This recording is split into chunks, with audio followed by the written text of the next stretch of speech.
आज की बात वर्तमान मुद्दों के साथ देखिए जयदेव पटेल के साथ शनिवार रात 11 बजे और रविवार सुबह 11 बजे सिर्फ नंबर 1 इंडिया न्यूज पर। नमस्कार व्यूअर्स, मैं जयदेव पटेल और आप देख रहे हैं नंबर 1 इंडिया न्यूज। आज के बाद वर्तमान मुद्दों के साथ के इस खास कार्यक्रम में आज हम बात करेंगे उत्तराखंड के जंगलों में आग लगी हुई है, जिससे वन्य संपदा को और वन्य जीवों को नुकसान हो रहा है और इसके अलावा हिमाचल के ग्लेशियर को भी नुकसान हो रहा है। ये कितना खतरनाक है, इस पर ज्यादा बात करने के लिए हमारे साथ खास मेहमान है वाडिया हिमाचल भू विज्ञान संस्थान के निदेशक कालचंद सैनी। डॉक्टर कालचंद सैनी जी, आपका बहुत स्वागत आज के प्रोग्राम में। धन्यवाद आपको मुझे मौका देने के लिए इस अवसर पर। जी, कालचंद सैनी जी, आपसे मेरा पहला सवाल है कि जंगल में लगी आग से फॉरेस्ट फायर का क्या रिलेशन है और इसका ग्लेशियर पर क्या असर पड़ रहा है? देखिए, जब जंगल में आग लगता है, फर्स्ट ऑफ ऑल इसका वजह क्या है कि हम लोग का जानना जरूरी है। अगर वो हम लोग ठीक तरह से समझ पाएंगे तो उसके लिए मिटिगेशन मेजर भी आसान हो जाता है। जी, मोस्टली हिमालयन रीजन में, पर्टिकुलरली उत्तराखंड में अगर हम लोग देखे हैं तो 71% है फॉरेस्ट कवर। उसमें से 28% फॉरेस्ट कवर 3.3 है। तो उसमें जो निडल स्पॉट होता है वो उत्तराखंड पहाड़ और जंगल में वो भरा जाता है। और जब हीट वेव आता है, जब अभी एयर टेम्परेचर इंक्रीज होता है, तो उसमें हमेशा कुछ न कुछ कारण से, वजह से उसमें आग लगने का संभावना होता है। और जब आग लग जाता है, क्योंकि उसमें बहुत सारी ऐसे इनफ्लेमेबल लीव्स भी है, ट्रीज भी है, सूखे ट्री भी है, सब उसमें आग लग जाते हैं तो जंगल पूरा एक जगह शुरू हो जाते, बहुत दूर तक वो सब कर देते हैं। तो इसके मेन वजह यही है। अभी हम लोगों को दिखाई दे रहा है जो आजकल का हॉट वेदर है, ड्राई स्पेल है, स्कैंटी विंटर रेनफॉल हो रहा है, स्नोफॉल भी कम हो रहा है, पाइन नीडल्स ट्री का लीव्स है, इसके अलावा और भी बहुत सारी inflammable leaves as well as trees, सूखा ट्रीज है पर्वत पहाड़ों रीजन में। तो उसमें मोस्टली ये सब चीजों में हम ही लोगों का वजह से, मैनमेड का वजह से कभी कभी ये ज्यादा खतरा पैदा करता है। तो मैनमेड में क्या है, कभी कभी वहाँ का लोग उतना एजुकेटेड नहीं है, सेंसिटाइज नहीं है। हम लोगों को सेंसिटाइज करने का जरूरत है, एडुकेट करने का जरूरत है। किस तरह से ऐसे अगर सूखा पत्ता और ट्रीज रहे उसको हम लोग प्रिजर्वेशन कर सकते हैं, उसके लिए अलग तरह से कुछ उसको यूटिलाइज कर सकते हैं, सो दैट वहां पर आग लगने का संभावना कम रहता है। कुछ लोग ऐसे बीड़ी सिगरेट पी करके ऐसे ही जला हुआ बाट फेंक देता है, उसके समझ में नहीं आता है इतना छोटा सा बाट कितना बड़ा खतरा पैदा कर सकता है। तो उसके लिए एजुकेशन करने का जरूरी है। तो ये जो चीज आगे हो रहा है, जनरली मई महीना में बहुत ज्यादा इसका प्रभाव होता है, जून में होता है, जब फिर बारिश आता है तो फिर उसका कम हो जाता है। लेकिन ये जो वजह है, मैंने कॉज बताया है, जो presence of the inflammable material है, और हम लोगों को भी इसमें सजाग होने का जरूरत है, सेंसिटाइज करने का जरूरत है। बट आपने जो मेन क्वेश्चन मुझे किया है as an expert working into the Himalayan region on glaciers, इसके ऊपर इसका असर क्या पड़ेगा, ये सवाल आपने पूछे। अभी ना वो पॉइंट में मैं आ रहा हूँ। तो जब इस तरह से जंगल में आग लग जाता है, तो before coming to the main जो ग्लेशियर के ऊपर क्या इम्पैक्ट पैदा कर रहा है, मैं 2-3 चीज और भी आपको बताना और शेयर करना चाहता हूँ जिसके ऊपर भी इसका इम्पैक्ट पड़ रहा है। जो बहुत सारी रेयर एंड ये हमारा एबोरिजिनल फौना एंड फ्लोरा है, जब जंगल में आग लग जाता है तो नष्ट हो जाता है। उसको फिर हम लोग को लेके आना हमारा बायोडाइवर्सिटी के लिए बहुत मुश्किल हो जाता है, नंबर 1। नंबर 2, जब इस तरह से आग लग जाता है तो हमारा जो एनवायरमेंट डिग्रेडेशन होता है, उसमें सरफेस रॉक जो होता है वो उतना वीक पैदा हो जाता है।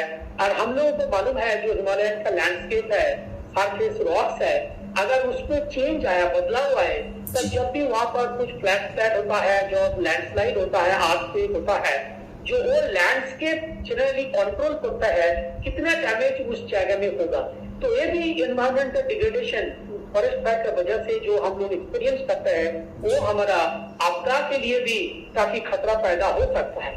तो इसके लिए हमारा सरकार को जिस तरह से काम कर रहे हैं, जगह जगह में जो फायर फाइटिंग और कुछ फैसिलिटीज रखने का प्रयास लिए है। हमारा आर्मी, हमारा एयरफोर्स, वहाँ का लोकल लोग जिस तरह से इसको जल्दी लग जाते हैं बुझाने के लिए काम करता है, हम इसके लिए सचमुच लोगों को सैल्यूट करते हैं। फिर भी हम लोगों के और भी प्रिकॉशनरी मेजर लेने का जरूरत है। अभी ना मैं डायरेक्टली आता हूँ आपका क्वेश्चन पर।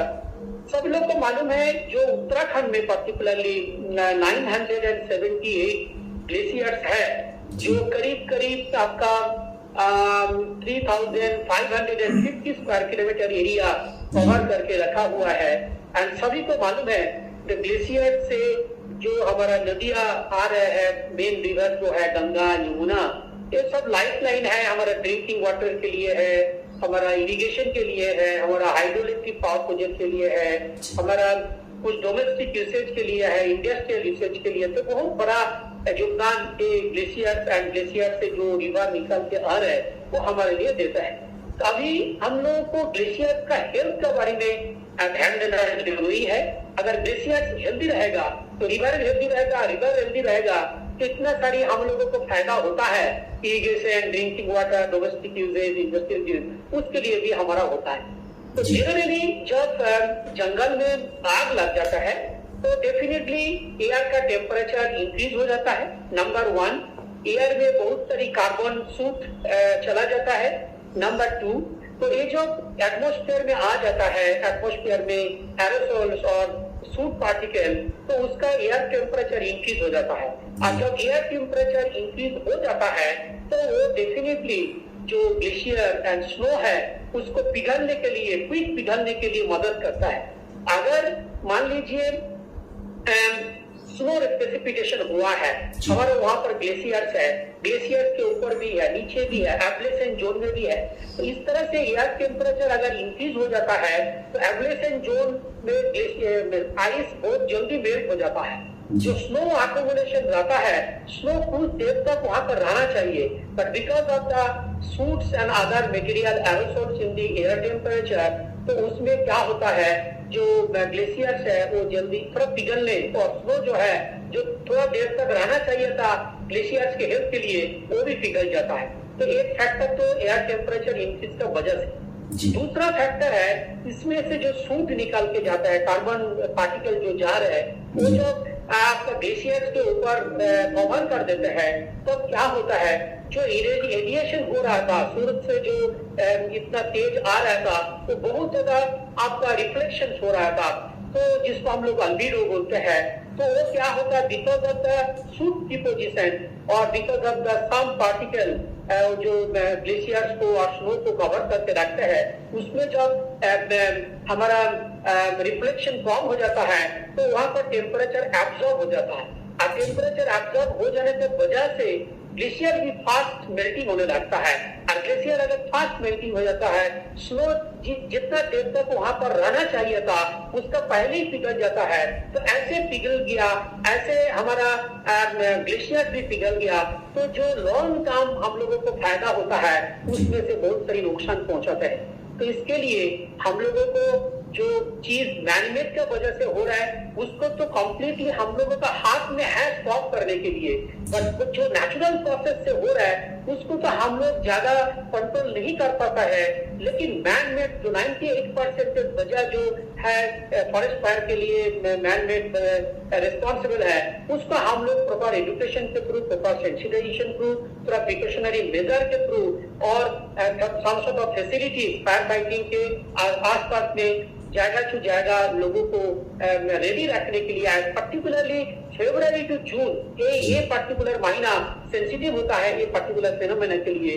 तो हम लोगों को इस एंगल से गवर्नमेंट की तरफ से जिस तरह से प्रयास चल रहा है, गवर्नमेंट अकेला नहीं कर, गवर्नमेंट मतलब हम लोग सब, तो साइंटिफिक फ्रेटर्निटी है, हमारा एडमिनिस्ट्रेटिव फ्रेटर्निटी है, हमारा एजुकेशनिस्ट है, हमारा एनवायरमेंटलिस्ट है, पॉलिटिशियंस है, एंड सब मिल के उसी कॉमन लोग उस जगह में रहता है, सभी में एक कोहेरेंस व्यू पैदा करने की जरूरत है कि हमारा ड्यूटी क्या है, हमारा रिस्पॉन्सिबिलिटी क्या है, सो दैट ये एनवायरमेंट को हम लोग कभी भी फॉरेस्ट फायर के वजह से जो हमारा नुकसान पहुंच रहा है वो नुकसान ना हो। इस तरह से प्रॉपर एजुकेशन एंड सेंसिटाइजेशन करने का जरूरत है। तो black carbon and carbon suit वहां पर डिपोजिशन होने से हमारा पिघलने का, बिकॉज वहां पर टेम्परेचर एब्जॉर्ब हो जाता है इंस्टेड ऑफ जो अल्बिडो फिनोमेना हम लोग बोलते हैं, जिसके थ्रू टेम्परेचर और जो रेडिएशन होकर के हीट निकल जाता है, वो संभावना घट जाता है। और एटमोस्फियर में जब फूड बोला, मैं एरोसोल बोला, जो कार्बन पार्टिकल बोला, उसका वजह से भी जो एयर टेम्परेचर इंक्रीज होता है, और एयर टेम्परेचर जब ग्लेशियर का कांटेक्ट में आता है तो ग्लेशियर को भी इजीली पिघलने की भी मदद होता है। जी कालचर सैनी जी, अगर हम बात करते हैं तो गंगोत्री ग्लेशियर एक बहुत बड़ा ग्लेशियर है, उस पर बहुत ज्यादा रिसर्च भी चल रहा है, तो क्या वो घट रहा है और इस पर किस तरह का प्रभाव पड़ रहा है? देखिए, गंगोत्री ग्लेशियर में वाडियर हिमालय जियोलॉजी बहुत सालों से स्टडी कर रहा है, एंड इस स्टडी से हम लोग अभी कंटिन्यूअसली मॉनिटर भी कर रहे हैं गंगोत्री ग्लेशियर को।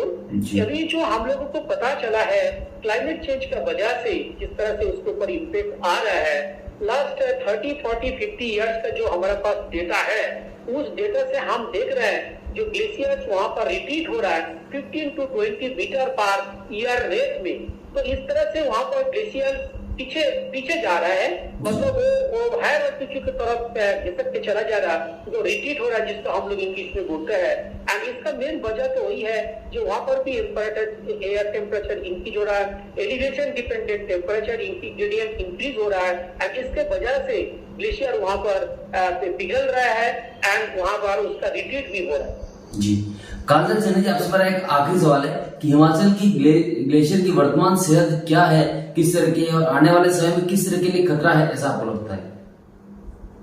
देखिए, जो हिमालय अभी क्लाइमेट चेंज का वजह से जिस तरह से चेंज हम लोगों का स्टडी से पता चल रहा है, इसमें एक वर्ड में कहना बहुत मुश्किल होता है। हम लोग पास्ट में भी देखे थे जो टेम्परेचर राइज का टाइम में ग्लेशियर क्या हुआ था, फिर टेम्परेचर जब फॉल ग्लेशियर इंटरग्लेशियर पीरियड में, तो एज ए होल हम लोग हिमाचल प्रदेश में एंड आपका उत्तराखंड का जो ग्लेशियर्स है वो तो रिट्रीट देख रहे हैं, लेकिन हम लोग फर्दर नॉर्थ वेस्ट में अगर कराकोरम की तरफ तो जाएंगे तो वहां पर कुछ ग्लेशियर अभी स्टेबल है, कुछ ग्लेशियर एडवांस भी हो रहा है। तो इसमें अगर एंटर हिमालय के हम लोग देखते हैं, एक तो नॉर्थ वेस्ट में कराकोरम, हिमाचल, देन हम उत्तराखंड, देन इधर नॉर्थ ईस्ट में अगर जाएंगे तो different parts of the Himalaya का डिफरेंट तरह का हम लोग ग्लेशियल इम्पैक्ट क्लाइमेट चेंज की वजह से देख रहे हैं। तो इसके वजह एक वार्ड में, 2 वार्ड में कहना बहुत मुश्किल है जो जिस तरह से अभी, लेकिन ग्लेशियर तो पिघल रहा है एंड ग्लेशियर रिट्रीट भी हो रहा है, क्षीण भी हो रहा है। एंड इसके एक पर्टिकुलर ग्लेशियर हम लोग उत्तराखंड स्टेट में भी स्टडी किए थे, जो खैटलिंग ग्लेशियर है वो थिनिंग भी हो रहा है, एंड उसके एसोसिएटेड एक ग्लेशियर लेक है वो एक्सपैंड भी हो रहा है। इसका मतलब उसमें जो पानी इतना ज्यादा और रेट में इंक्रीज हो रहा है, उसका वजह है उसका ऊपर जो ग्लेशियर खैटलिंग है वो थिन हो रहा है, मेल्टिंग हो रहा है। तो different part of the Himalayan region, different state का अलग अलग हम लोग तरह के स्टडी कर रहे हैं। एंड स्टडी जब तक लॉन्ग पीरियड नहीं करेंगे, लॉन्ग डेटा सेट जनरेट नहीं करेंगे, 30-40 ईयर्स को कोई नहीं करेंगे, 30-40 ईयर्स का पिछले के डेटा को एक साथ में लेकर के एनालिसिस नहीं करेंगे, तब तक हम लोग इसका बारे में जो भी कोई 3 साल का 5 साल का डेटा लेकर के कहते हैं, उसमें हम लोगों को ध्यान नहीं देना चाहिए। जो लॉन्ग टर्म डेटा लेकर के बातें करते हैं उसमें ध्यान देकर के एक होलिस्टिक व्यू और हिमालय में ग्लेशियर्स के ऊपर क्या हो रहा है, क्लाइमेट चेंज का इम्पैक्ट किस तरह से बढ़ रहा है, उसके ऊपर अध्ययन चल रहा है एंड अध्ययन करना बहुत आवश्यक है। इससे हमारा फ्यूचर हेल्थ ग्लेशियर का कैसे रहेगा, हम लोगों का एनवायरमेंट का हेल्थ कैसे रहेगा, नदी का हेल्थ कैसे रहेगा, और इसी सभी का हेल्थ के साथ हम लोगों का हेल्थ भी जुड़ा हुआ है। जी कालचर सैनी जी, आपने हमारे लिए समय निकाला और महत्वपूर्ण जानकारी हमारे साझा करी, उसके लिए आपका बहुत बहुत धन्यवाद। धन्यवाद और नमस्कार, मुझे मौका देने के लिए, आपके साथ कुछ इन्फॉर्मेशन शेयर करने के लिए। Thank you so much sir.